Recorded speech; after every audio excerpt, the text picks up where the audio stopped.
Today is Tuesday, April 2nd, 2015. Today we have Tom Drake, who's kind of the father of whistleblowers here, and probably the inspiration for Edward Snowden as well.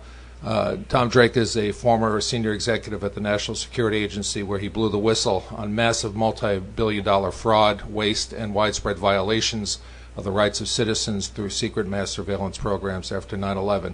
Interestingly enough, I think his first day of employment at the NSA was 9/11. As a retaliation and reprisal, the Obama administration indicted Drake in 2010 as the first whistleblower since Daniel Ellsberg to be charged with espionage. Drake faced 35 years in prison, turning him into the enemy of the state for his oath to defend the Constitution. In 2011, the government's case against him collapsed, and he went free in a plea deal, pleaded to one count of a misdemeanor. He is the recipient of the 2011 Rittenhauer Truth-Telling Prize. Welcome to our show, Mr. Drake. Yeah, thanks for having me. Well, thank you for being here. It's a real honor. The first inspiration for having you on the show was to have you comment on this whole breaking story of that, where The Intercept reported that American and British spies had hacked into the internal computer network of the largest manufacturer of SIM cards, stealing encryption keys used to protect the privacy of cell phone communications.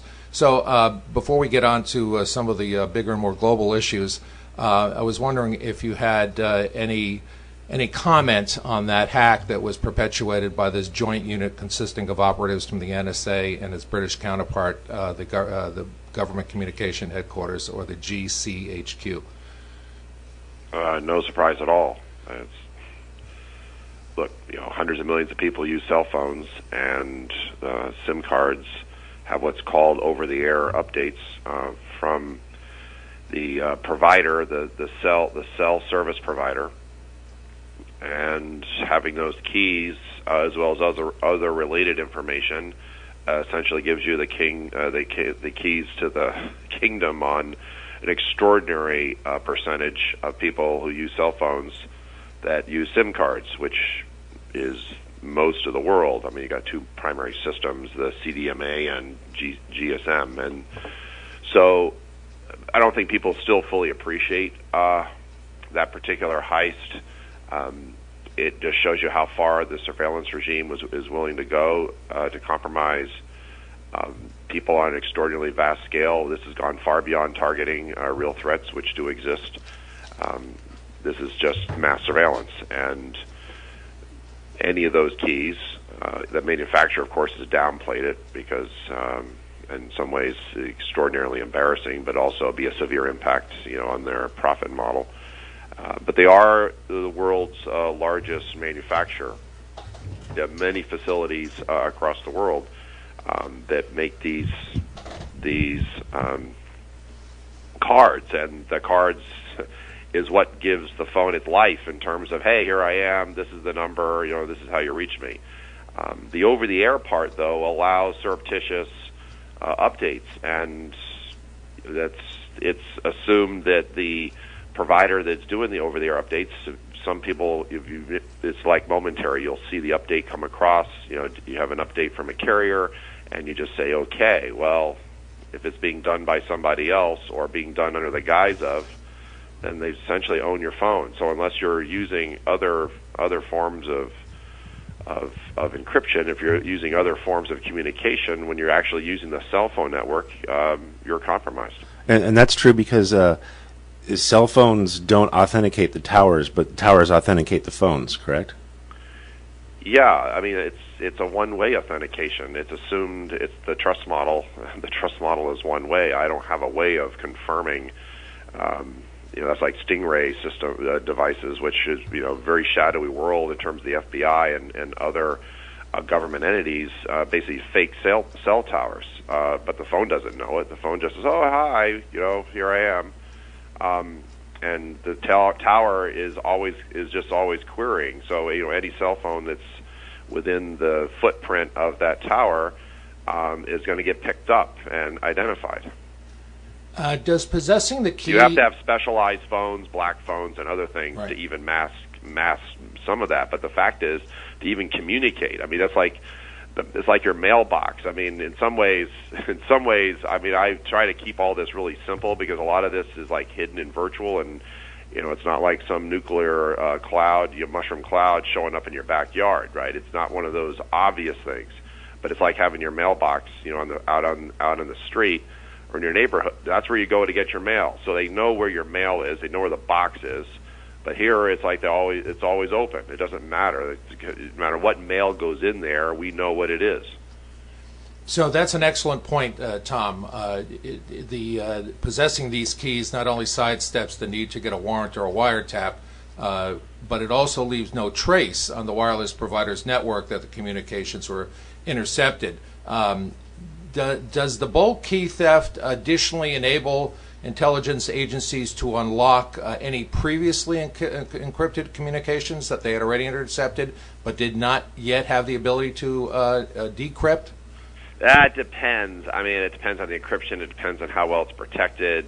Remember, the SIM card is to communicate through the cellular network, and primarily, obviously, through the tower. But you have firmware updates, the firmware updates that are possible on the card itself would potentially allow, or actually allow, other access. So it's any communication that's occurring, and of course I get to monitor it. So unless I'm protecting that particular form of communication via other means, and the other means would be various forms of encryption, and even then I'm going to know what the metadata is associated with that communication. You're inside the stream. I mean, I just remember, why do I rob banks? Because that's where the money is. I mean, this is the key identifier for modern technology in terms of what most people obviously carry around. Not everybody. We keep forgetting not everybody has a cell phone, but this makes it much easier. In fact, it really, in some ways, the surveillance regimes of the world at this level. I mean, it's extraordinary. It means those keys, even when they're not used, they're all serialized effectively. They're all uniquely identified, obviously, because every phone is unique. So that SIM card is a one-off, even in the millions, but it's a one-off. Every one is identifiable. So no matter where it shows up, guess what? Yep. So to give our listeners just a scope of this problem, the manufacturer is a multinational firm out of the Netherlands. I think the name of the firm is Gemalto. The chips that we're talking about that are used in cell phones, and also the next generation credit cards. We didn't even talk about that part.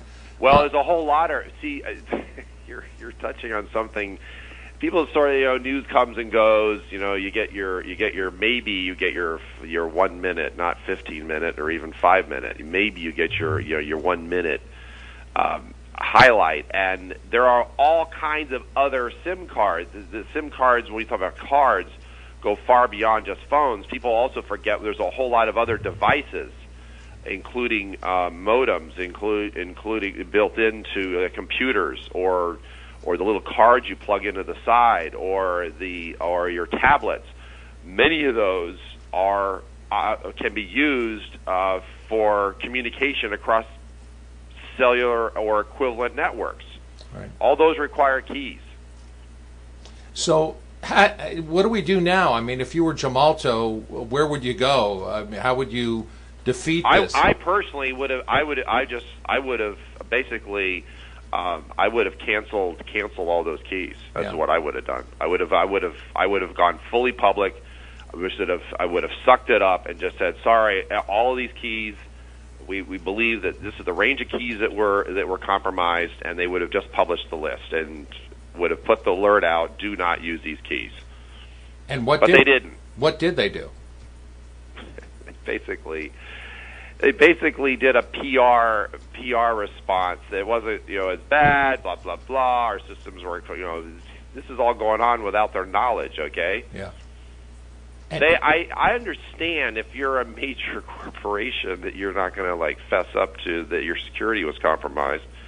Do you think they have a criminal case? I actually believe they do. Okay, I believe they do in terms of their subscribers. I really do. But it's up to them whether or not they want to pursue it. It was clear from other than sort of the shock at first, and they weren't really responding to it, almost like first sort of the forms of denial, and then recognizing, oh yeah, maybe we were, but it was not as bad as you think it is. Right. We're talking hundreds of millions of keys. I mean, this is, and obviously that's their bread and butter. So they're attempting to reduce the public alarm, and yet this means, and it's like, well, I don't know. They just sort of shrugged their shoulders and said, move on. These aren't the keys you're looking for. I mean, well, that's why we need you speaking out on shows like this and all the other forums that you speak out on, and we're going to make sure this word gets out again. I don't know. Maybe it doesn't matter. I mean, I can play devil's advocate with myself or with your audience. It's like, I continue to hear this refrain, and I realize, I was on the receiving end of a pretty egregious criminal investigation. Ultimately, was indicted, facing 35 years in prison. Let's just say I get really kind of focused on what matters in life, given what I and others have personally lived through. But I realize we're a minority, although we're also examples. And these examples, these are sort of, we become object lessons. But look, if privacy doesn't matter, if people continue to say, well, hey, I've got nothing to fear because I have nothing to hide, or I don't care if the government's inside my communications. And yet, when I challenge people in public, I speak in a lot of different fora, and when I challenge them, as I did just recently, even with high school students, they all say, when you actually press them and say, okay, you say you have nothing to hide, then just turn over your life to me, and I'll put it in a lockbox for safekeeping. And in that lockbox is all your passwords and all your keys and all your SIM cards and all your medical records and all your accounts. And when I say, would you do it? And then you're consenting to this. This is not unconsenting like what we just discussed. This is consenting, and they shake their head no. And I say, why not? Because that's me. I said, well, now we're at the fundamental question. Your sovereignty, right? And you're saying to me you're not willing. Well, so if you're not willing to turn over your life to me as a consenting human being, then why would you let the government do this in secret, or any other entity for that matter? Right. And then it's like, oh, I never really quite thought about it like that. That somehow you can trust the government or trust those that represent us or don't represent us in many cases. Well, then that's where the conversation really begins, and it can be a very difficult conversation because it's like, oh, I might have to do something about this. Maybe I do have to protect me. Maybe I do have to at least do some kind of form of due diligence. Right. Tom, sure. Bill Binney has made the point that this mega data collection just isn't an invasion of privacy. It just isn't mega data collection, but that it can be used for what he calls parallel construction or planned perjury programs. In other words, what do you think? Yeah, planned perjury. The parallel construction is this weird legal term. It's basically repurposing. You're using it under the guise of, right? So, if I have access to information and data, evidence, right, and then I repurpose it, well, that's parallel construction, and that's been going on now for quite some time. So this has been their argument. It's an argument and a debate I no doubt will be having with Stuart Baker out at Lewis and Clark. It probably will come up in terms of what does it mean to have an identity in the modern world, right? What does identity mean, and what are the threats to identity, or does it matter? Yeah. So parallel construction is I just repurpose. I collect intelligence. Right? I collect information for intelligence purposes, ostensibly, national security reasons, national security justifications, national security authorities. But, while I've got this stuff, let's see what else I could do with it. Can you be set up for a crime? Oh, yeah, easily. Set up for a crime, that's precisely what they did with me. They didn't actually have the evidence. They manufactured it or reframed what they had to make it look like, for their purposes, a crime had been committed. I mean, this harkens back okay, but on a much vaster scale, just because of the sheer amount of data. It harkens back to the days of the FBI and in setting up people. Right. So I realize there are real crimes. I mean, there are, and crimes against society, crimes against each other, crimes against mankind, are all kinds of crimes, right? But here, when the temptations, and history is not kind, that we're going to use this information against you. Yeah. Is that? And it doesn't matter. See, here's the thing. And I get this response, well, geez, if they did this to you, they could do it to me. Yes, that's exactly the point. It's the ability to do that. How do you protect yourself against a secret government or a secret or a corporation who's using information against you? Usually, with a corporate side, even though terms and conditions are a check mark, at least you're consenting, quote unquote. In something like a secrecy regime, a security regime, you're not. I mean, it really raises extraordinarily troubling questions. And remember, this is why I've been I will not relent on this in terms of, well, if the Constitution doesn't matter, if the amendments to the Constitution don't matter, especially the First and Fourth Amendment don't matter, due process doesn't matter, because actually parallel construction is a violation of due process. I'm supposed to, I need to know the accusers. I need to face my accusers, and you need to present to me in a court of law, third branch of government, what it is that you say I did. Right.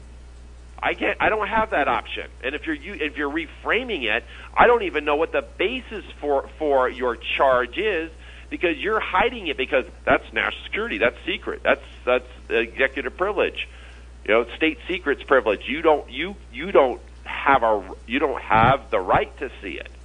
Oh, but you have the right to use it for whatever purposes you want. Oh, but really, if you're a good person, good citizen, then perfect citizen, you don't have to worry about it. Really? How do I know? Right.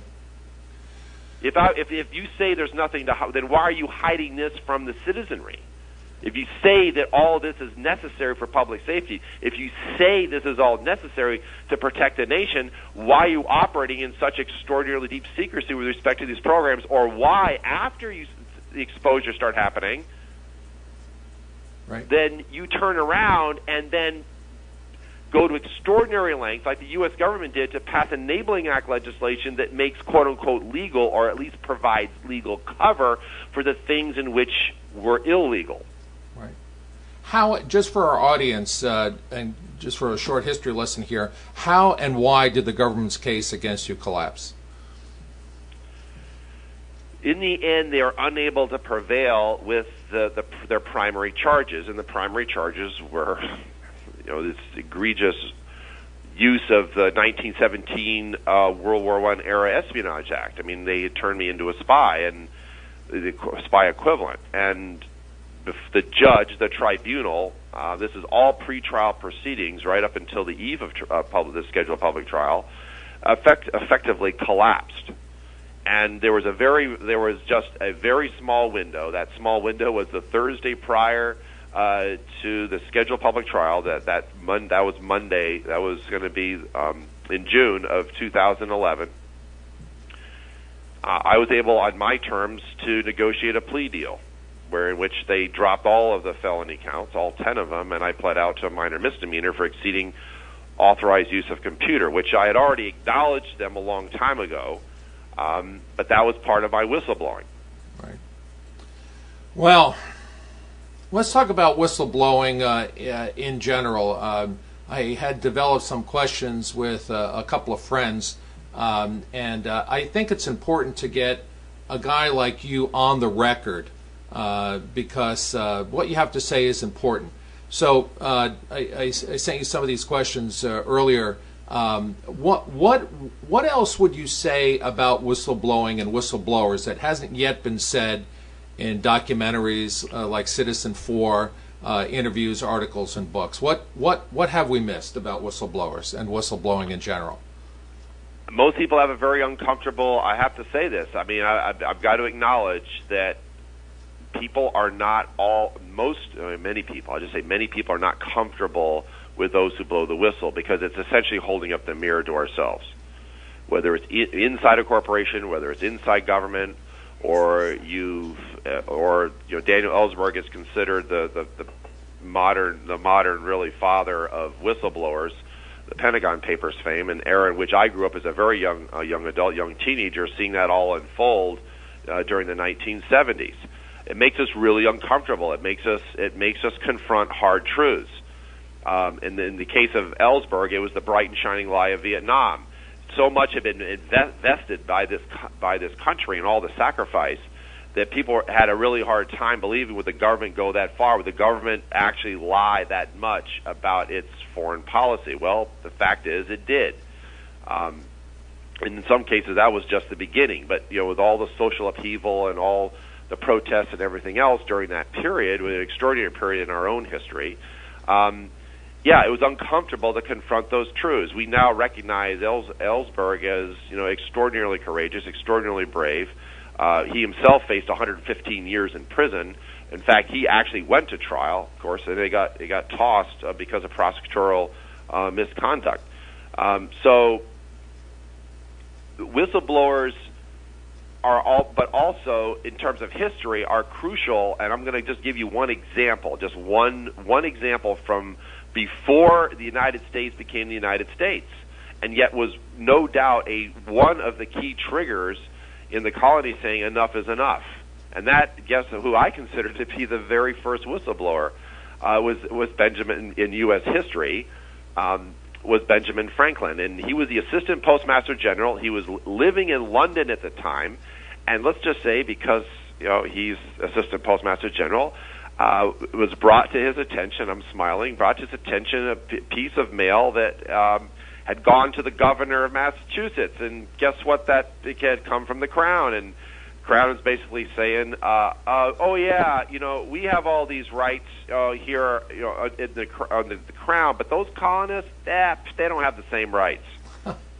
He made it public anonymously in the British press, and it caused a huge stink. Months and months and months went by. Who is this? Who could have done this? Basically, who leaked it? Right? Leaked it. How could this have happened? And they were just going up and down trying to figure out the source. It was anonymous, right? Wow. It finally came out that it was Benjamin Franklin. He was put on trial in London. You read up on it. It's an extraordinary period in U.S. history as to how far the British Crown went to put Franklin in the dungeon. And the defense of Franklin is extraordinary, including his own words. So it's extraordinary history, and yet this was another one of these events. Remember, informing the public about how the overlords really looked at us across the ocean. Look, if there hadn't been an American Revolution, right, then we wouldn't have had a United States of America. And it was a violent revolution. And I can make a very powerful argument that if it wasn't for all the egregious violations of quote unquote the rights of the colonists, right, the supposed rights they had, but they didn't really have because they're colonists, well, that was the basis for the First and Fourth Amendment. And if you don't have and the other amendments in terms of due process and the right to trial and all of that, if I don't have a First and Fourth Amendment, I don't have an America. And if I don't have an America, then we're not Americans. And if we're not Americans, then what's the difference? I think that's exactly the point that Harvard Law professor Lawrence Lessig made in his interview with Edward Snowden. It was exactly that. Marching on here. Sure. So that was Ben Franklin, and here in our day and age, what medium would you use to go about whistleblowing, saying what you have to say, and how would you promote those ideas? What's the best way to be a whistleblower? Best way is it's fraught with peril. I'm the first to acknowledge that, especially the post 9/11 world. I mean, look how far they went to destroy my life as well as others. I was at one point was actually threatened with spending the rest of my life in prison if I didn't cooperate with their criminal investigation. I mean, This is how far they went to protect state secrets. They knew they were in violation of the Constitution, but they didn't want the people to know. And so anybody that dared hold up a mirror, that's the whistleblower. I mean, remember, it's you see something that's wrong. You see something that's a threat to public safety or health. You see fraud, waste, or abuse. In this case, I'm seeing an extraordinary, secret unchaining from the Constitution, a silent coup, as I've said. And we were under emergency decree, and the government was just going to go as far as it could with those powers. I mean, people keep forgetting our own history, even with what happened after 9/11. Bush signed a secret presidential directive on the 4th of October. It still has not been made public, effectively saying, you know what, NSA, you've got permission to mass surveil the country in the interest of national security. It doesn't matter that it's violating the Constitution. Of course, he didn't say that. They don't ever say that this gives you the permission to violate the law. They don't say it that way. But that's actually what happened. And I guess it doesn't matter. I mean, if the government needs to violate the Constitution and the rights of the citizenry, remember, the United States became the petri dish for mass surveillance. Then it was exported overseas. It's not the other way around. Right. On the other hand, the regimes that were in place, right, in terms of surveillance. I used to be part of that system, but it was always targeted. We didn't go in and just mass surveil countries. Even with the technology we had back in the 80s and the 80s when I was in the system, as it were. Here, I just think because people forget this, and I go back to 9/11 because it's such a critical event, sort of before 9/11 and after 9/11. I say this in a silence documentary that's been making the rounds and should be made more widely available in terms of video on demand here in the next few months. Myself, Justin Radak, and John Kiriakou, the CIA whistleblower with respect to the torture program. 9/11 was a failure of the government under the Constitution to provide for the common defense. It had failed to keep people out of harm's way. 3,000 people are murdered on 9/11. But that's not how those at the top took it. They just didn't. They gave them license to unleash themselves in secret, and Cheney flagged this. Cheney, obviously, I mean, Rahm Emanuel said it really, really, really well some years later. You never let a good crisis go to waste. So 5 days after 9/11, he says we're going to go to the dark side. I don't think people fully appreciated what Cheney was really saying when he said that. Yeah. And so you're a whistleblower. Look, I'm confronting, and I'm hearkening back to the echoes of the Nixon administration. No president's above the law. Just because the president says it's legal doesn't make it so, right? The echoes were just screaming in my ear when I'm finding out in the days and weeks after 9/11, the NSA now had the quote-unquote authorization, what Michael V. Hayden himself said recently in a quote-unquote debate with Judge Napolitano, that this program, right, it was always called the program, right, the program was simply raw executive authority. Raw executive authority. That's an alien form of government. That's not a government. I took an oath to support and defend against all enemies, foreign and domestic.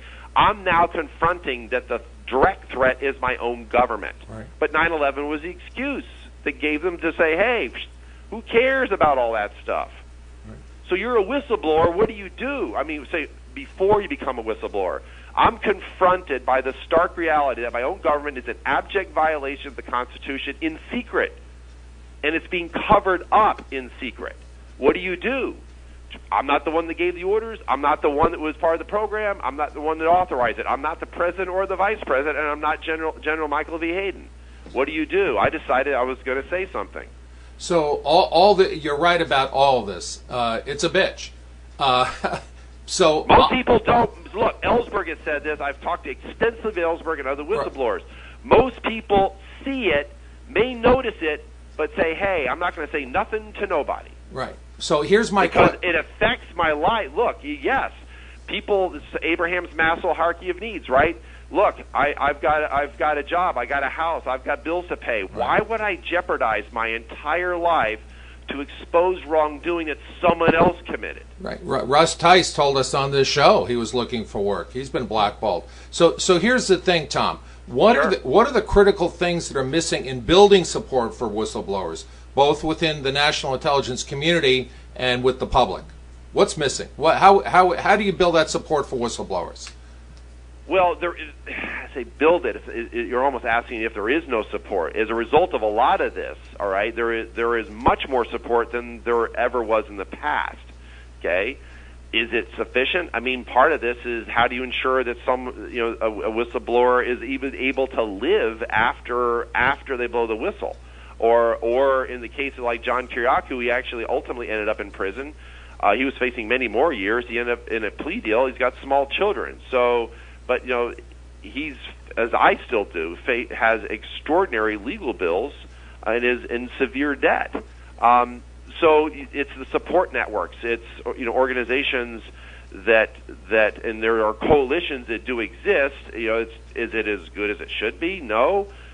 Like I said, there's sort of this love-hate relationship. We celebrate like the remember the famous, it's a famous movie, Brockovich. Remember when Yes. she exposed in California, Right. the chemicals that were leaking into Right. the water supply? The chromium, right. Okay. Well, she was a whistleblower. Okay. We celebrate it. It became big news. She herself still talks about it. She herself is still asked to come and speak. But when it comes to even national security or even larger issues, right?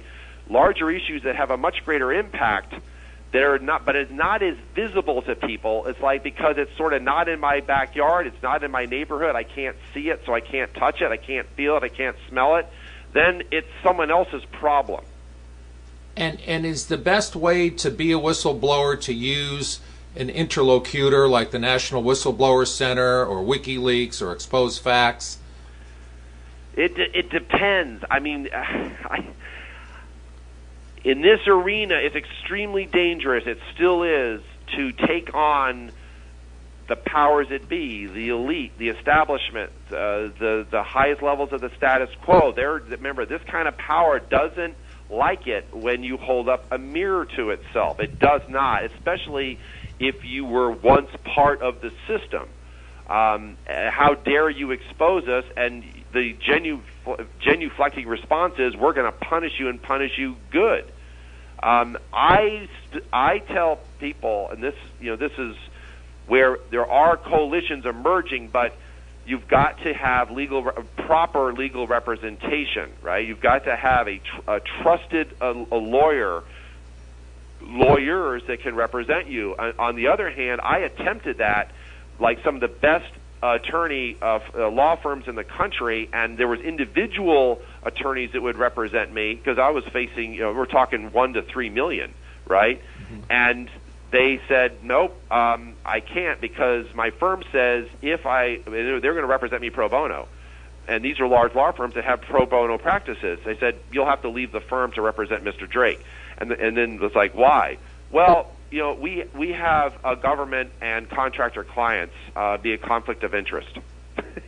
Right. So look.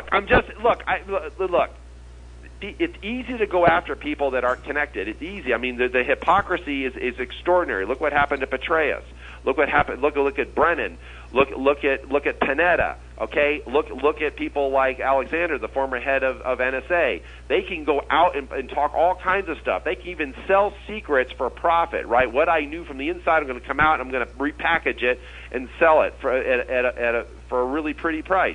They're not quote unquote finding themselves on the receiving end of a 10 felony count indictment with many, many decades in prison. Why? Because they're connected. Power protects itself, okay? That's a good point. So when power, the irresponsible side of power, is exercising itself for its own ends, look, there's going to be people that get caught up in it, and, how dare you? As one person told me, you threw a monkey wrench into the system, right? And you were jeopardizing the profit streams of a lot of people.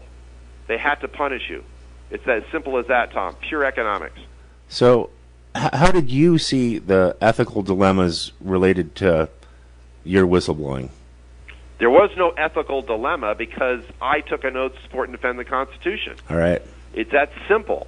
Look, that is the only thing that was. You say, what? That's the only. That was the primacy of that oath took precedence over everything else. There was no oath to the president. There was no oath to secrecy. There was no oath to cover up. There was no oath to using your position, right? Abusing the power for other ends. And the kicker for me, I live with an extraordinarily deep burden. It's the what-ifs of history. Because part of all this, it wasn't just blowing the whistle on government wrongdoing and violations of the Constitution, Fourth Amendment in particular. It was the fact that we had the very best of American ingenuity and innovation well before 9/11. We knew about the big data problem. We had solved that problem. And NSA, in its myopic cultural blindness, said, no, we're not going that way. We're not. We could have prevented 9/11. I know that as a fact, okay? And that was part of the more egregious cover-ups, things I gave the two 9/11 congressional investigations. That testimony, both oral and written, was apparently so secret that NSA would not allow it even in the secret report. And even to this day, people cannot find any record of that testimony. All they have been able to discover after, we're talking now 13 years, okay? The only thing they can find is I was interviewed. No other record. So, how would you, for young professionals at Langley and Quantico, how would you help them believe in the importance of speaking truth to power, and if that gets them nowhere, speaking truth publicly? Yeah, well, that's the third rail. That's ultimately what I did do. I touched the third rail, which is the First Amendment. I actually exercised the going to the press, right, and holding up the mirror and letting the press, as the Fourth Estate, say what was so, right? That's what I did in the end. As did Ellsberg. Remember, Ellsberg went through many, many channels. People don't realize this for over many years. In fact, he wishes he'd gone to the press sooner, not later, but everybody remained silent. He went through his chain of command that existed at that time at the highest levels, both in the Pentagon as well as to key people in Congress, and everybody just looked the other way. They would not say one word. They would not speak out. And he was part of the system. He was actually part of that study, the history of Vietnam. He was part of that. So what do you say, right? Well, you say it's the moral hazard, right? You are entering into a secret world. You take an oath to support and defend the Constitution. If you want to subvert the oath, then ultimately history is not going to be very kind. Right. That's what it comes down to. The problem is, when you're in those type of organizations, I've been in both the NSA and the CIA. I was in the DIA when I was an intel officer in the Navy. There is extraordinary pressure to use secrecy to hide things you're doing. We have too much history here to show that, right? I will use secrecy to hide things we're doing. And this is precisely what happened, is that I'm using national security as remember, the means to an end.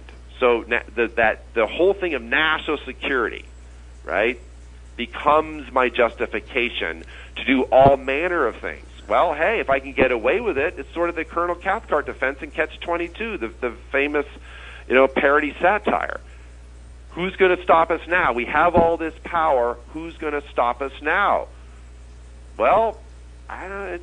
Power does tend to corrupt. I have to agree with Lord Acton. I mean, in absolute power corrupts absolutely. So imagine having extraordinary amounts of secret power. Now imagine taking that. We've been here in the history. We had the Red Scares of the 50s. We had COINTELPRO. We had Operation Chaos CIA. We had Operation Minaret and Shamrock at NSA. These were direct violations of the Constitution and the rights of people who lived in America. And they were getting away with it for years. Operation Shamrock was a multi-decade mass surveillance program, and pretty much all telegrams being turned over NSA from the end of World War II to 1975 before that program was revealed. Wow. We've been there before, except now it's on a far vaster scale. And that's where I fear for the republic. We're eating our own ethical, moral, and constitutional seed corn right out from under us. It's somehow, I've had people tell me, look me right in the face and say, Tom, the Constitution isn't a suicide pact. And I just look right back at it and I say, oh, so that that gives you license then to just do anything? Really? So here I am, a young agent training at Langley or Quantico, and I want to do the right thing, but I want confidence to be able to do the right thing, to become a whistleblower if that's necessary. But there's nothing institutionally that would support that, even for the most egregious violations. That's in the national security community. Now, bear with me for a second, Tom. Sure. In the military, there was the helicopter pilot, the killer helicopter pilot, Hugh Thompson Jr. at the My Lai massacre, who intervened and even told the troops on the ground, Lieutenant Calley's troops, the Company C there, 1st Battalion, 20th Infantry Regiment, that he would train his twin caliber machine guns on them if they didn't stop killing civilians. And for years, he was hounded. He was called a traitor, particularly after he testified. He suffered from PTSD, alcoholism, divorce, you name it. Finally, the military got a clue. He was awarded the Soldier's Medal. He was awarded the Peace Abbey Conscience Medal Award. But then the military had him come before West Point, the U.S. Naval Academy at Annapolis, the U.S. Air Force Academy in Colorado Springs, the Marine Corps Officers Training Program in Quantico, and he spoke to the issue of professional ethics. So I think the military is a step ahead of the national security agencies and intelligence agencies when it comes to professional responsibility and ethics. Do you agree? Yeah, except the Bergdahl incident might just be a little. Let's just pause for a moment in terms of, or the whole thing with Petraeus and all the generals and the extraordinary follies of our foreign policy expressed in the form of military might and power. You're right, because I used to be in the military. I was for many years enlisted and as an officer, and there's the military code, the Code of Military Justice, the Uniform Code. Right. There is something called Article 92. People also forget this. Article 92 is the whole thing about lawful orders. It's not just any order. Right. You follow, it's lawful orders. And you have an obligation, you have an ethical responsibility to question any order you are concerned about regarding its lawfulness. And you're trained it's not unlawful to question an order. And you're trained in what's lawful. Yes, you have to, because it's the military. I mean, you are asked, as I was over a number of years, if necessary, asked to give the ultimate sacrifice for the sake of your country. Okay, that's not a small thing. And why was Article 92? Okay, why is that so critical in the military? I actually go back to post-World War II during the Nuremberg trials, and I've spoken to actual trial attorneys and staff that were there. German High Command used the excuse, the defense, this was the excuse, I was just following orders. You can't hold that against me, even though we quote-unquote lost the war. That was not considered a valid defense when there was actions that they took that were clearly crimes against humanity on an extraordinary scale. So just following orders was an insufficient defense, that you still had moral agency, and this is the phrase, this moral agency. What, just give up your ability to think, critically think, as a moral agent regarding what is and isn't right in terms of treatment and actions? Exactly. Of yourselves and others? Well, that was on display during the Nuremberg trials. But apparently, we now live under a system called American exceptionalism, which apparently grants historical immunity to any action we decide is in the national interest.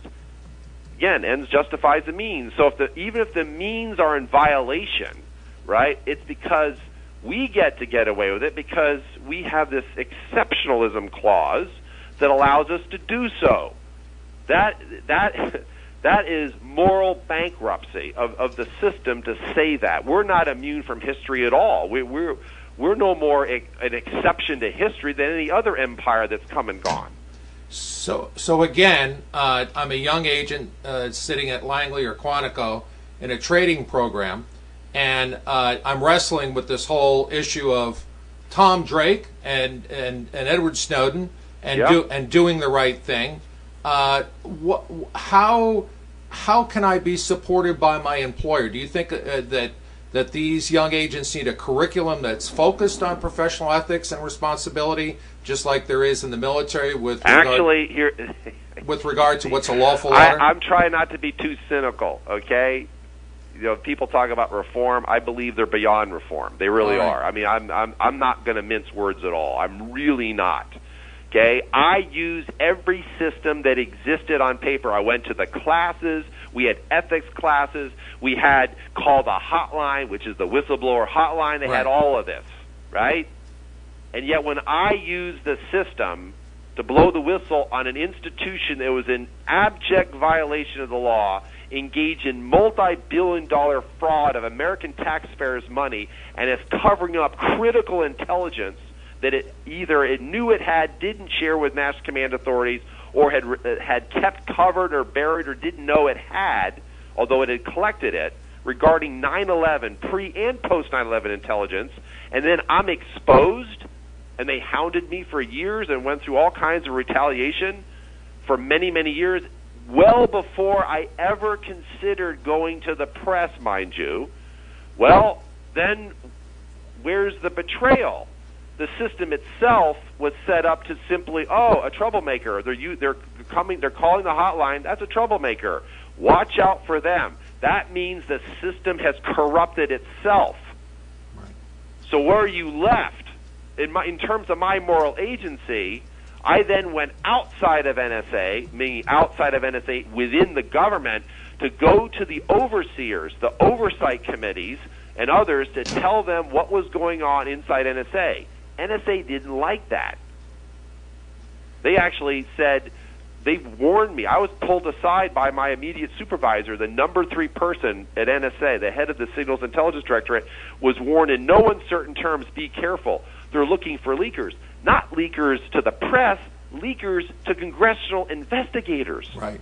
And that's... Okay, no, wait a minute. Okay. So now you have the secrecy system protecting itself from even those who are bound to ensure that the secrecy system remains within the bounds of the law and statute and regulation. That there is a higher obligation because it is secret. Remember, there's this tension between transparent, open government, right, and those things that you do need to keep secret. And yet, when you're using that to hide, using it as cover, using it to engage in all manner of activity, and you know that it's wrong, but you can use your own system to protect yourself from exposure. Well, if you're in the system and you expose it, guess what? You're in trouble. So I don't. Most people don't. Most people don't. Look, I've had many people have tell me, why didn't your other colleagues who knew about this? Well, several did. The Bill Binnies, the Kirk Weebies, the Ed Loomises, Diane Rourke, who had the NSA account. People still don't appreciate how far we went. Absolute silence met us at every turn. And all the information we gave them was buried and covered up. Even investigators I spoke with, extraordinary frustration, being turned aside. It didn't do any different. It made no difference. It wasn't until we actually went, ultimately, I did, right? I made the critical, life-changing choice, knowing what was happening, right? To go to the press with what I knew in early 2006, knowing that if I did so, that I was probably going to end up ending my career for good. So what's the answer, Tom? Is Congress the answer? And I don't think so, because we heard Elizabeth Murray tell us last week that when John Brennan announced the restructuring of the CIA, he told Congress post facto, this is what I'm doing. Live with it. He didn't ask their permission at the House and Senate Intelligence Commissions. He didn't ask their for their input, and they do the same. Not. And they do the same thing with their budget. You're going to give me $14-15 billion. That's it. And which brings us to H.R. 1466. Okay. So this is a bill, as you know, to completely repeal the Patriot Act and to dismantle the NSA surveillance state. Yeah. Are you for it? Yes. Dismantle it and then rebuild something else? Yes. All right. How do we get that passed? How do we get that support? Looks like we have now some. That's your challenge. So here, this is a great opportunity, perfect segue, and this is me as whistleblower, essentially saying, society, people, citizenry, I'm going to hold up the mirror. If this matters enough, if what it means to be an American, a citizen period, a human with moral agency, does this matter enough? Then it comes back to that extraordinary phrase at the very beginning of the preamble of the Constitution, we the people, in order to form a more perfect union. If that matters, then we'll take action. If it doesn't, then you deserve the government you get. It's that simple. And don't come back later and start complaining about it. And don't come back and say, oh, geez, I wish we'd listened to you, whistleblower. Look, we're the canaries here. This is more the end of the line. This is not at the beginning of the exposure. This is the end of it. We're essentially the Paul Revere's, to use another historical warning example. What if Paul Revere hadn't gotten on his horse, all right? Although there's some myths around that, right? If he hadn't gotten on his horse and rode into the night, what if he hadn't done that? Yeah. Well, that's informing the public. Look, as I remember, this is extremely personal for me, but what's at stake here is far more than just, because I see the shades, right, coming down. And I'm telling people, do you really want the shades coming down on society, right? And I'm not trying to be overly dramatic. It's just people that in positions of power can't get enough. They're going to keep pushing it and pushing it. Essentially what's happening in this country is they're colonializing the country, okay? These are extremely strong words. People don't like talking about this. They really don't. Go on. Make them understand. Well, because it's people... History's not kind. People like having power over others, and the people that are usually, unfortunately, in terms of the human condition, people who get positions of power over others really get to enjoy it, right? It's pathological. Most human beings cannot resist the temptation or the urges to abuse the very power in which is vested in them, including the President of the United States. Okay? It's too tempting. So what's the final check? If all other checks fail, internal checks in terms of the executive branch, legislation which is actually enabling, not disabling, right? That's why I'm so in support. I just want to get back to a 9-10. I'd be happy with a 9-10 America right now, because we had everything we needed before 9/11 to stop 9/11, but we didn't. So at least get back, but at least begin to roll it back. If that check doesn't work, and they're complicit and compliant and part of the military intelligence congressional cybersecurity complex, or what Bill Binney calls, the happiness management, right? Okay, that's what it is. It's happiness management. Keep everybody happy. Keep all the jobs. Hey, what are you worried about, right? This is a growth industry. Get with the program, right? That's the whole. And get with the program. Don't question it. If that fails, although I'm increasingly hopeful about some parts of the judicial branch, right? Like my own judge. Go back and read the July 15th, 2011 transcripts from my pro forma sentencing, right? The judge had extraordinary words. He went back to the original basis for this country as to holding the government, the executive branch, to account, right? We don't do this to Americans. That's why we had a revolution. It's extraordinary words. I just wish more judges would say this. Well, what if then? Where do you go? You go to the press. The press is supposed to be there as a final check. They're the ones that are supposed to inform the citizenry, the consent of the governed. You can't consent to something you don't know about, right? Or it's being done in your name without your permission. Well, you go to the press. Right? Well, most of the press are parrots. Most of the press are stenographers for the government. Most of the press, mainstream media, right? Although there are exceptions, of course. Well, if they're not failing, then you go to like alternative press, right? And all of this is local, regional, ultimately national and global. If it matters, you'll take action. If it doesn't matter to people, if the heart of your life in terms of what's necessary to those inalienable rights in the Declaration of Independence, life, liberty, and the pursuit of happiness, amongst a number of inalienable rights that we have as human beings, then if that doesn't matter, then don't be surprised when people come along in the guise of, in the name of, who are more than willing to erode your rights because they have to. They can't have power without taking something away from other people. It's pathological, as you say. It's almost addictive. I've seen it. Yes, it's extraordinarily addictive. Look, when I confronted NSA's senior counsel, the very attorney who told Hayden, yep, it's legal, the program, which was known as Stellar Wind at NSA. It was a mass surveillance regime.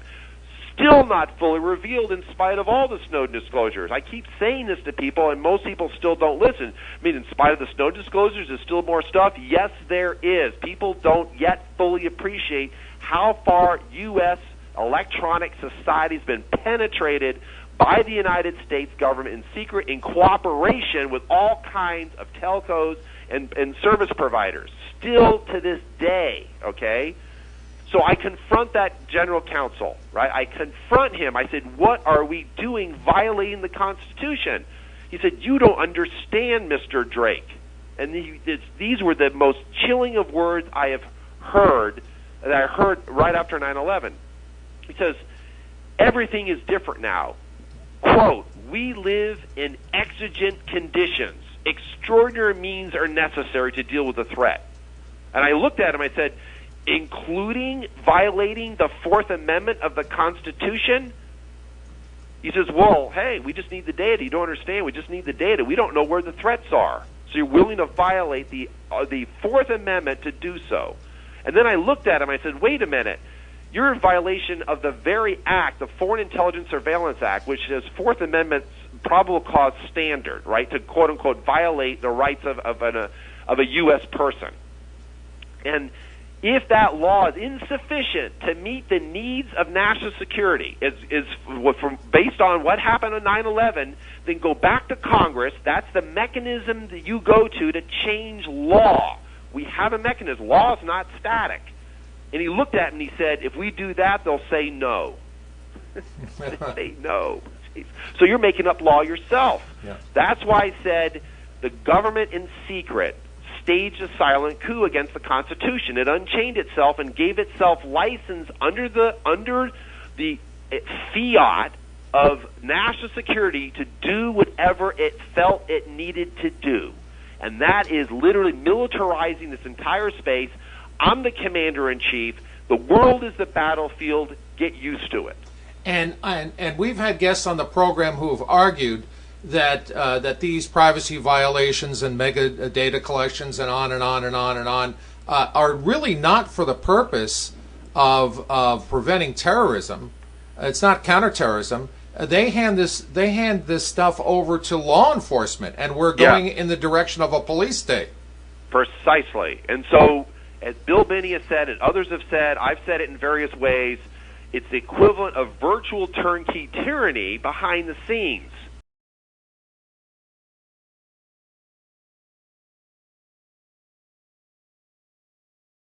Winston is cowering in a corner. Why? Because it was the only place in that novel that he could go where the surveillance cameras couldn't see him, which meant they knew where he was. And remember, Winston himself in the end gave in. He did not in the end, he gave up resisting. He just went with the program. People forget that in '84, okay? Right. So do we really want to live there? But people, Tom, geez, I get to get up in the morning and walk to work. I go take my car. I get to go buy my favorite beverages. What are you talking about, Tom? Just read the history of East Germany, a country in which I became an expert. They realized several decades after their police state regime, you can't keep pounding up on people. You got to be a little bit more subtle. They went to a psychological program. You don't have to take out everybody. Just make a few examples of people. Yeah. And that just keeps people, they'll realize, hey, you want your supper, you want your job, you want all this. Don't cause any waves. But that's not the America that I know. I didn't grow up in Texas and Vermont simply to pay obeisance to some artificial authority who's taken away my rights, who is threatening to take away my rights, say, hey, I'm going to make you feel safe again. All right, so that's not the America I grew up in. Absolutely. So I want our audience to know from you, the expert, how bad it is, how bad this slide towards a police state is. Now I'm going to rattle off, I don't know, about a dozen things, Tom. You tell me if I'm wrong on any one of these. All right, I'll give you a short answer. All right, good. The NSA collects every American's phone records. Well, it's not every, but it's a huge amount. So it's essentially yes. Okay.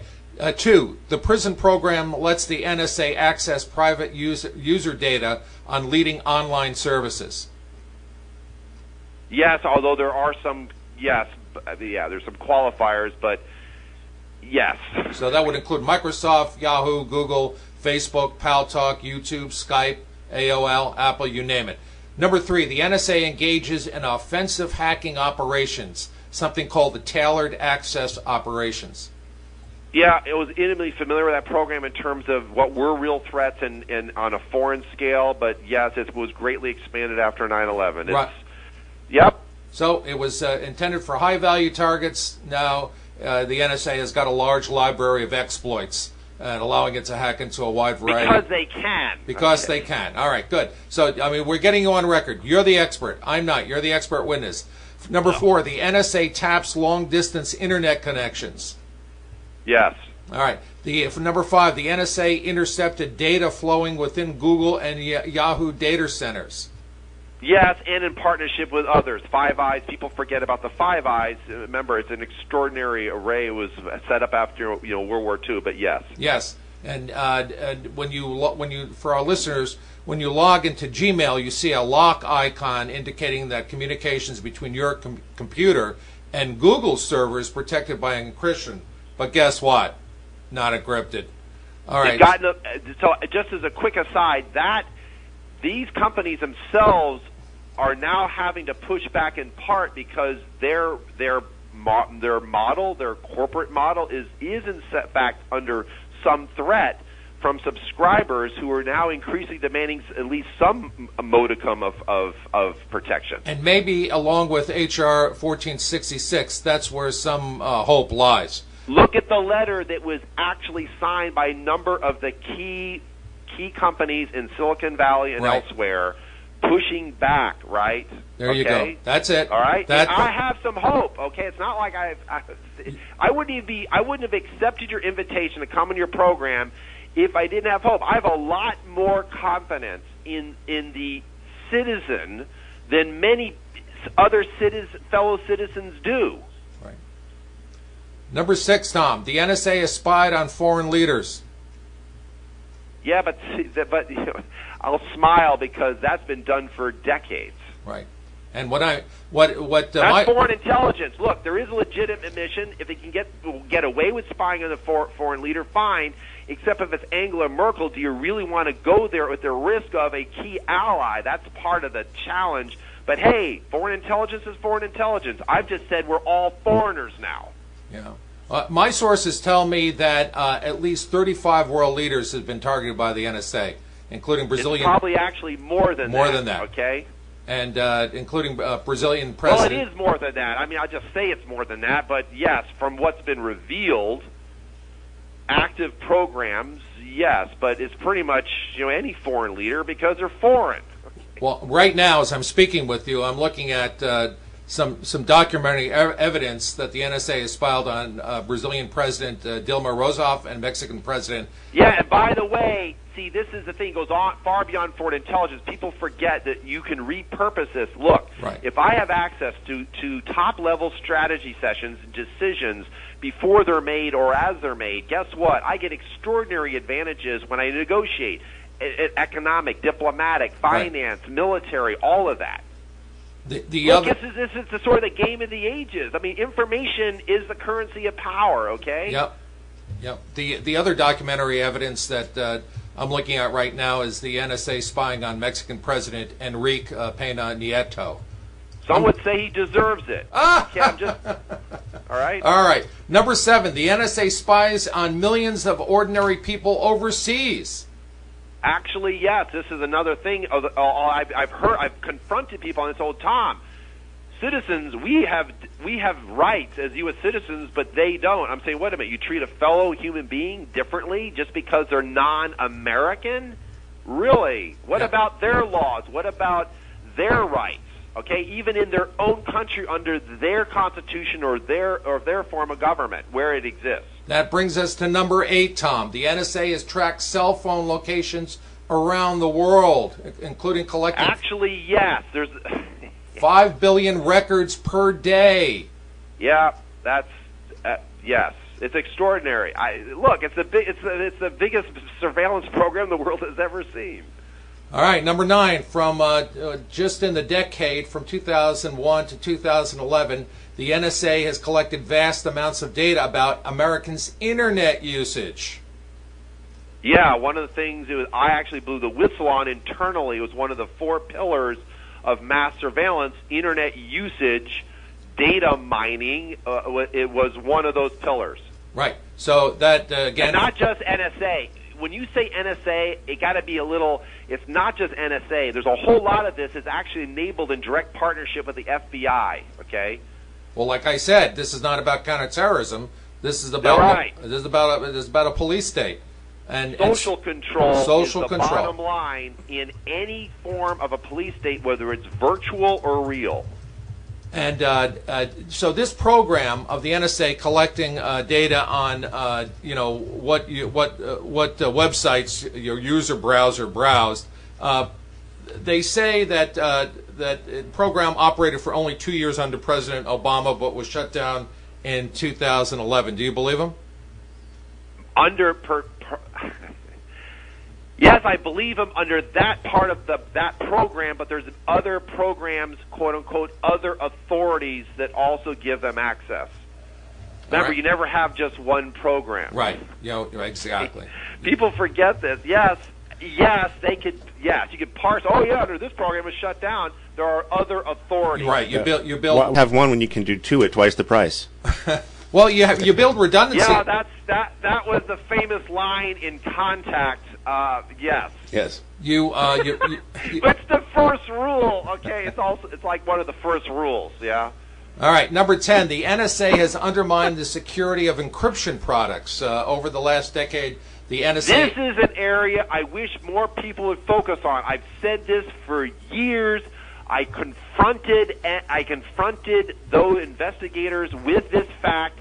The NSA was engaged in a huge program to compromise the fundamental integrity of the electronic infrastructure of the entire world wherever they could get away with it, knowing they could leverage American industry in secret to help them do so. Why would tech companies agree to make exploitable products? I don't get what's in it for them. The arrogance. We're good enough. It's not gonna. We need it for national security, but we can. Yeah, we need it for national security. That was really the primacy here. They basically folded. And the other thing some people don't fully appreciate Many of these key companies, particularly not the new Silicon Valley, we're talking old telcos, old school providers, had already had special arrangements with the United States government going back decades. Right. Number 11, the NSA uses tracking cookies to choose hacking targets. Yes. And this is something that Edward Snowden showed us. True? Yes. Yes. That's part of the technology. Remember, the technology is benign, but you can use it for both ways. It's ironic the Internet was created literally to deal with a nuclear winter scenario in which all the communication nodes were blown out except for a few. Can you still get the message out? That was the basis. And you obviously weren't worried about security. You were just getting the message out, right? Yeah. And now now they want to take back Internet. I mean, that's what basically we want to own it, control it. And now there's an executive order where the Internet can be shut down in case of an emergency. It seems kind of backwards, doesn't it?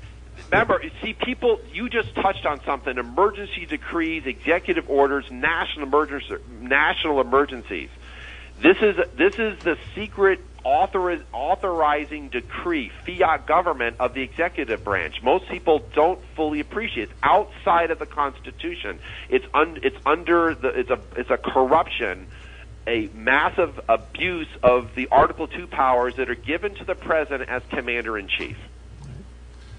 We only have two more here. Number 12, the NSA cracked a popular standard for encrypting cell phone communications, and I'm talking about the A5 standard. Yeah, it's not the only one. There's others as well. This is a whole other area that most people, because it's so technical, that has not been yet fully explored. The whole set of not just exploits, but what was compromised in terms of actual algorithms. Right. Well, you want to go into what encryption standards are? Well, there's a whole host of them. I mean, it depends. When you say encryption, there's things like RSA. We know for a fact that NSA weakened the algorithms to make it easier for them to crack it. Right. In some cases, they did it. The random number generator. That's all. Matthew Green from Johns Hopkins, who I have extraordinary respect for. He doesn't buy a lot of the crap, right? He realizes what has happened here, and he continues to talk. He is also a teacher professor, but he also does research in this space. How far NSA went to compromise the essential security encryption standards of the world in terms of sort of Western technology and Western mathematics. Yeah. I believe that IPv6 has been influenced in such a way as to remove the NAT from it. I think that's probably NSA as well. Well, NAT is yes. Yes. I mean, part of the compromise here is when you're using the standards. Remember, the standards is one thing, then you implement them. Part of this is in the implementation. This is where the ability to compromise or exploit takes place. Yeah. Look, I worked in this space in sort of the analog, and then it switched to digital in the 1980s. You're always looking to crack things, but a lot of cases where it was quote unquote at least uncrackable, you still had what was called the metadata or the envelope information. We never called it metadata back then. I actually call it meta content. It's a much better way to characterize this. Right. And I want to remind our listeners, too, that A5 is old-school technology. Actually, very old school. Very old school. But a lot of the old-school stuff is still in play. Right. And that's like some of the hashing algorithms that have been severely compromised because they're just so widely spread. And in a lot of I used to be in software development engineering. At the code level, a lot of these libraries, because they're so embedded in so many different products and so much of the infrastructure, it's extremely challenging to update them. Like MD5? Yes. And we're going to do a future show. Well, even some of the hash, like SHA-1, some of these are not, especially with a lot of the weaknesses are actually in the infrastructure. It's less. I mean, I agree with Snowden. Where encryption, where the math, like PGP, for example, when it's properly implemented, right? It's still awfully strong, especially like I use it at the 4096 bit key length. at that level, that's pretty secure, even 2048, right? Right. The problem is the infrastructure. I can't begin to tell you the horror stories of communications I've had and others have had where the infrastructure let us down. Right. And Because of compromise. Not the actual math, but in the implementation infrastructure. And Sid, you don't know this yet, but we're going to do a future show on some of these newer encryption standards. I have some internal documents that I just got my hands on that were forwarded to us. So we're going to do. I don't trust NIST. I don't trust. I have to say this for Go. the record. Any committee, whether it's national, international, IEEE. I used to be part of IEEE. I don't trust any of those. Okay, I don't. I agree with you. Because of wherever NSA was involved, I just don't. All right. There was a deliberate program. This was actually extraordinarily secret, Yes. where NSA would put themselves on these bodies and would compromise the integrity of these committees very surreptitiously to ensure that the standards that were created would still be at a lesser level in terms of implementation to allow it to make it easier for NSA to crack it or compromise it later. Yep. No. And we only learned about that in late 2013, I think. Yeah, well, those things have been obvious to me for a while. Well, they've been remember, and then on top of that, you have what's called lawful intercept technology, which is a contradiction in terms, where you build in the back doors even when you have this. Remember, part of the advantage of PRISM, people don't realize this. It gave you the ability to look inside a person's account before they protected it, in terms of before they sent it, even in encrypted form. You're seeing it at the plain text level.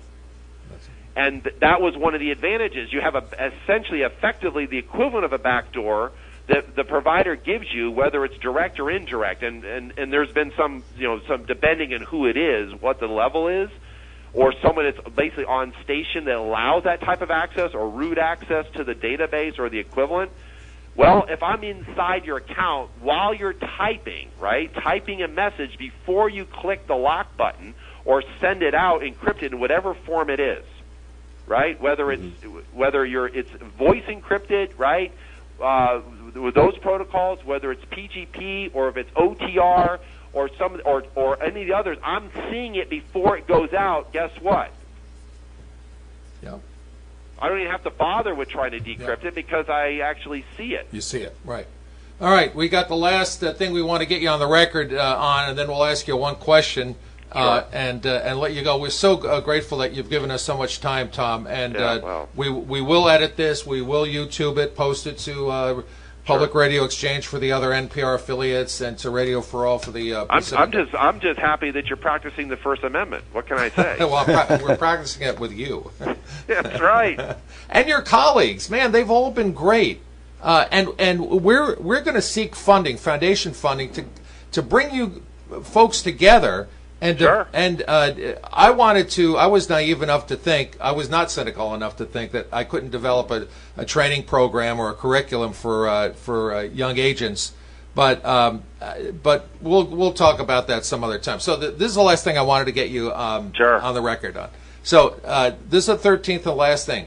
There's an NSA program that allows the NSA to record every phone call and store it in a certain unspecified country and store it for 30 days. And they've stored these phone calls in the Bahamas, and I believe they've also stored them in Afghanistan. True?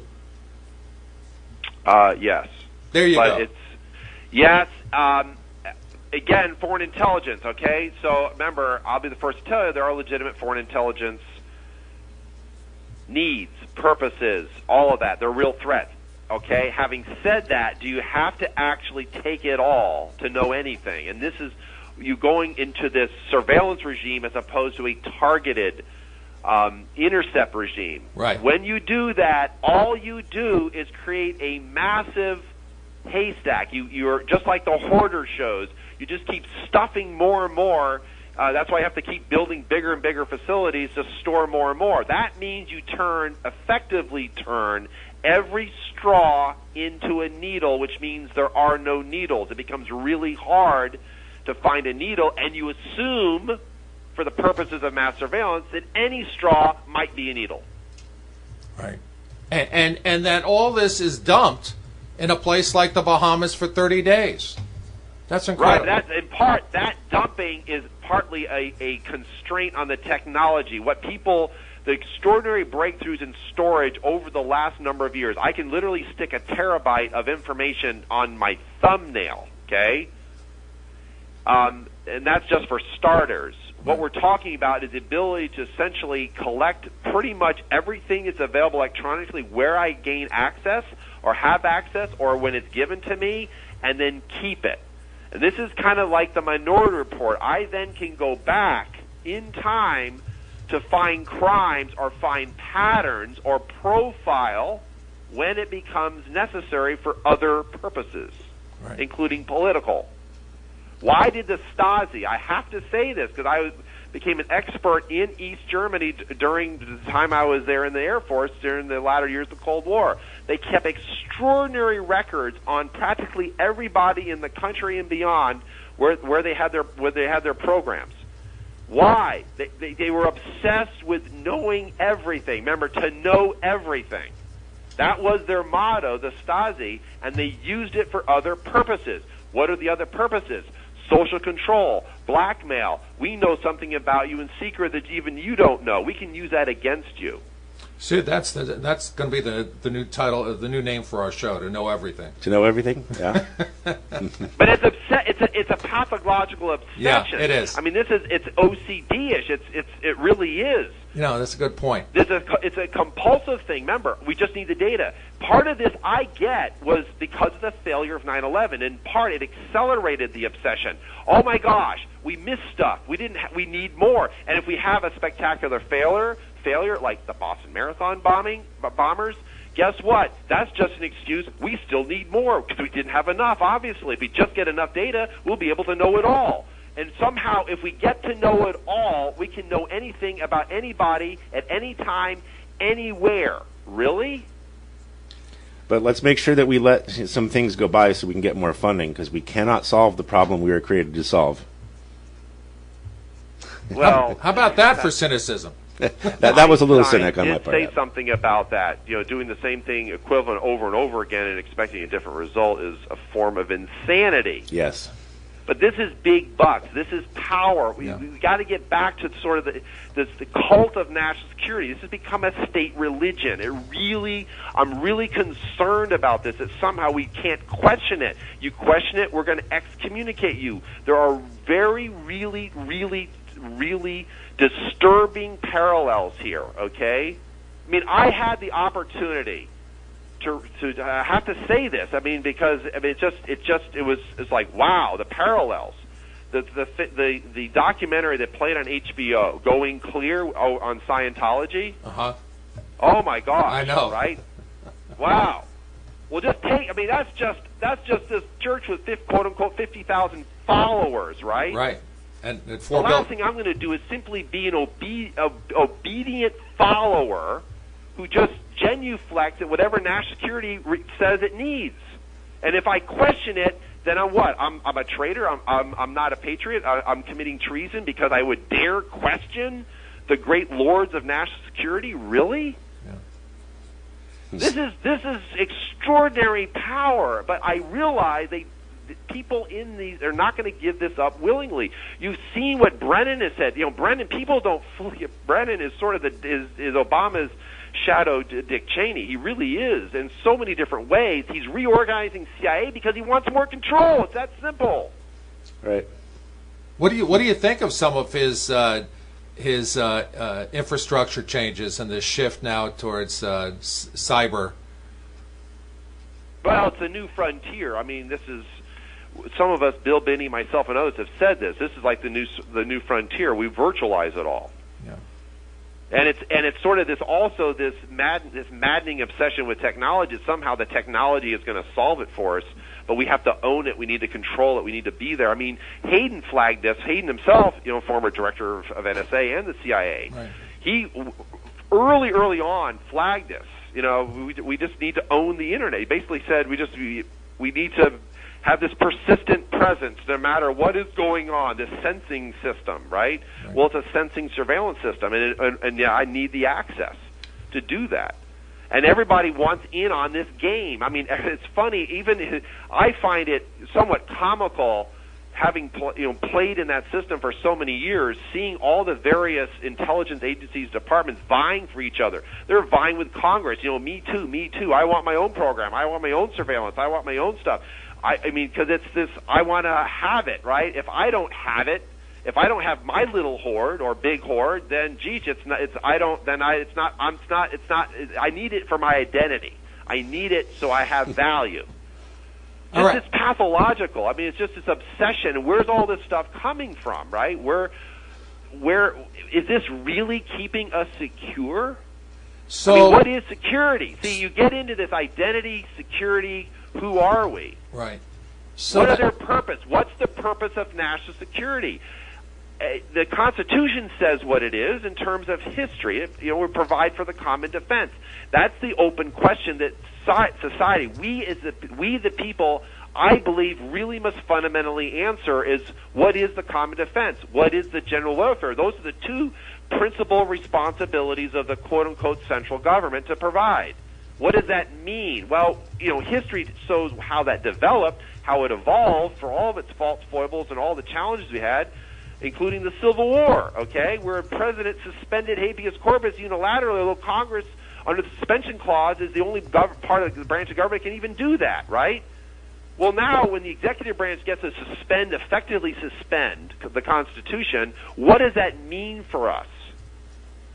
Well, I think we're paying an extraordinarily high price, and that's, you asked the earlier question, where's my real concern? I'm not actually worried about an Obama, right? For all the wrapping himself in his own robes of moral rectitude, okay? For all of that, I'm more worried about a president who comes along in 2020, 2024, okay, who makes no illusions at all about what form of government we are. That's right. That's the real concern. So, okay? And I kind of pause, right? And so did we. Yeah. All right? I kind of pause, right? And who's going to stop that president? Okay? That's a concern. Did you ever see the handwritten note that Senator Jay Rockefeller wrote to Dick Cheney? Yes. Yeah. It's just, way back then, he was wondering the same question. I don't understand. Yes, he was concerned enough in secret, as we now know. I mean, I'm well aware of that history. I mean, this is extraordinary history. A lot of it's been written, right? But the extraordinary, he was secretly briefed, gagged, couldn't have staffers, wasn't supposed to take notes. He was so concerned by what he heard. Right. He wrote himself, right? But he also reached out. It's like, I'm Cheney, right? What are you going to do about it? I mean, remember, Cheney milked and manipulated. He was really the master here because he knew how the system worked from within. Right. He's kind of the He was the architect. Yes. Yeah. But there was a lot of people who were more than willing, but he effectively created, I'll say this, a secret government, a secret alien form of government within the existing form of government, and leverage that to the max.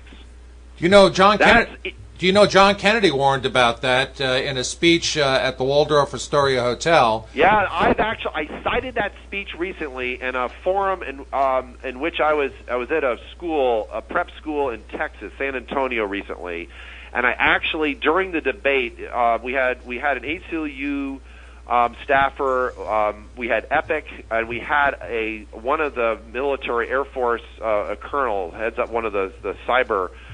The cyber units, cyber warfare units in San Antonio, and I actually brought that up as an example in terms of history.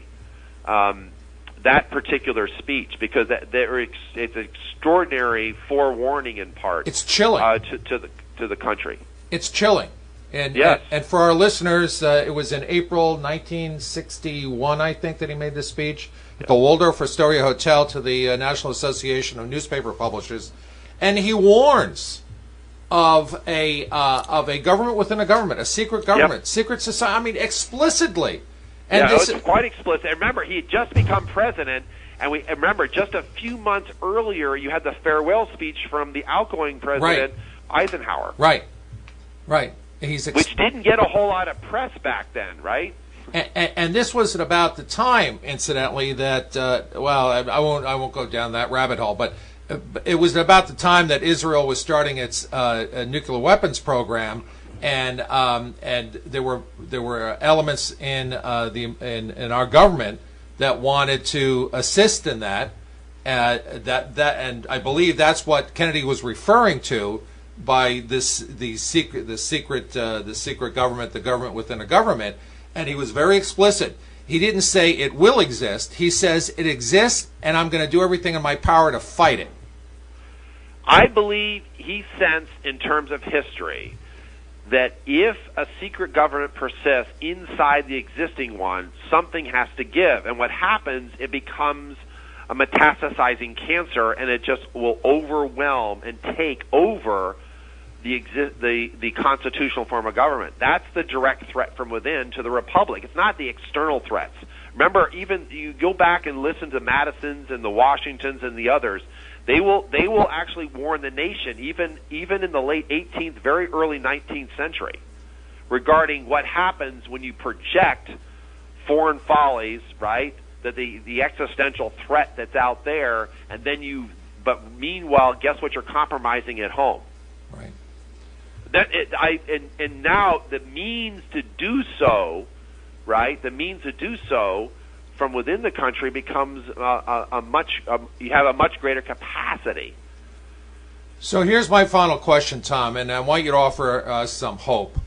It's a pretty bleak picture going back to Kennedy.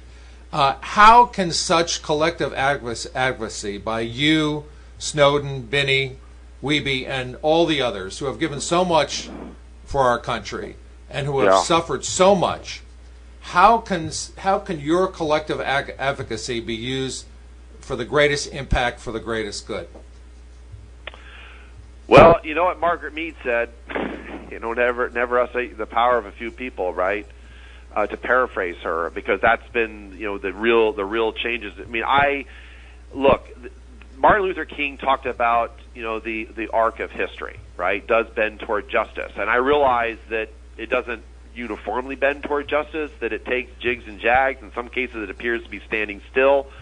We're basically standing on that arc, and we're just jumping up and down on it and helping it bend, right? That's what we're doing. And we realize by doing it together, it bends easier than if it was just one of us or just randomly jumping up and down on it. And so part of our, I'd say, task is to inform the public and is to generate sort of at a more organic level that small percentage of people who are willing to affect the changes that are necessary if it matters. And I say if it matters because, remember, even in the American Revolutionary War, only about 3% of the population of the day actively supported the revolution. The vast majority of people simply just stood on the sidelines, right, waiting to see what would happen, the spectators of history. Others were actively supporting the crown against those who would dare revolt. Right. We believe, and I say it we, that for all of the things you can say are wrong with the Constitution, right, it's not a perfect form of government. Remember, it was an experiment in how to best govern ourselves. It was a grand experiment. I believe the experiment is still worth experimenting with, but we don't sit there and inject poison into it from within, because that's really becomes potentially the death knell. And so the antibody, I'll say it this way, though, to use that analogy, it's the white blood cells of the citizenry. The citizenry is the white blood cells we have to activate to go after what's going on inside the body politic. Well, sir, you've been true to your oath to defend the Constitution. I want to thank you for being on the program. Is there anything that we didn't ask that you'd like to address? Well, there's a whole lot of things we could talk about, but in terms of sort of what matters, I just think it's sort of what matters to people. I mean, I think it comes down to that fundamental question: what matters to people. Ultimately, it's up to us. I mean, it is we the people. We're the ones that have to live in the societies we live in, and it's ultimately our call. This is not easy stuff. Democracy, living in a republic, citizen, informing yourself, it's not easy stuff. There's lots of distractions. There's lots of other things. I got families and kids and jobs and mortgages to pay, on a local, everyday level, right? People have, daily priorities. But this is what's common. That's the commons. What's common to us, and our well-being. You can't just take care of yourself. You also have to consider what it means for others. And again, that's this sort of freedom itself. What does freedom and liberty really mean? I mean, we have many dark chapters that we can point to. I just don't want to live that again. I mean, I really don't. I think I'll leave your audience with this. When I was sentenced, it was a pro forma sentence. It was a plea agreement. Government drops all the felony charges. I end up accepting the sentence. The sentence was handed down: 1 year probation and 240 hours of community service. What did I end up doing? I ended up interviewing veterans for the Veterans History Project, Library of Congress. Go out to the Veterans History Project website, search on the contributor, my name, as a submitter, and you'll see about 3.5 dozen interviews. Extraordinary interviews. I would ask your listeners to simply take the time, just 1 or 2 of those interviews. But if you have the opportunity, maybe take several hours over several days or weeks or months and actually listen. Listen to the veterans, share what matters to them, because they were the ones that came back. They're the ones that didn't end up in Flanders Fields. They're not the ones that are lying in unmarked graves. They're not the ones that spilled blood, okay? They came back, and they have something to say to us in terms of the sacrifices they made and those who died with respect to liberty and freedom. If that matters, then you will take what you hear from those veterans and do whatever you need to do in terms of your daily activities. You will make that difference in your life, but at least inform yourself as to what those who have come before us and have served our country say about the future of our country. And that's the final question. I think I'll just leave you with this in your audience. The fundamental question we must ask ourselves and answer, because if you don't answer it, then it's just an empty question. What future do we want to keep? What future do we want to keep? Benjamin Franklin, we have history reportedly saying, when he came out of that Constitutional Convention held in secret, woman reporter apparently came up to him and said, "Hey, what did you guys create in there?" And he said, "A republic," his purported answer, "a republic if you can keep it." What do we want to keep? You have 5 sons, don't you, Tom? Yes. Well, you're giving this to them. Yeah, that's a very poignant way of putting it on a very personal level. Yes, I bequeath that to them. Yes. I think that's your greatest legacy in the Drake family. Sir, I want to thank you so much for being on the show. Very poignant, especially so during a Holy Week leading up to Easter. I want to thank you so much, Tom. We'll edit this. We'll get it to you. We'll get it posted. God bless you, sir. God bless you. Well, that's why I've dedicated the rest of my life to defending life, liberty, and the pursuit of happiness. So, thank you, Tom. That's where I'm standing. Thank you, Tom. God bless you, sir. You're welcome. Take care. Thank you.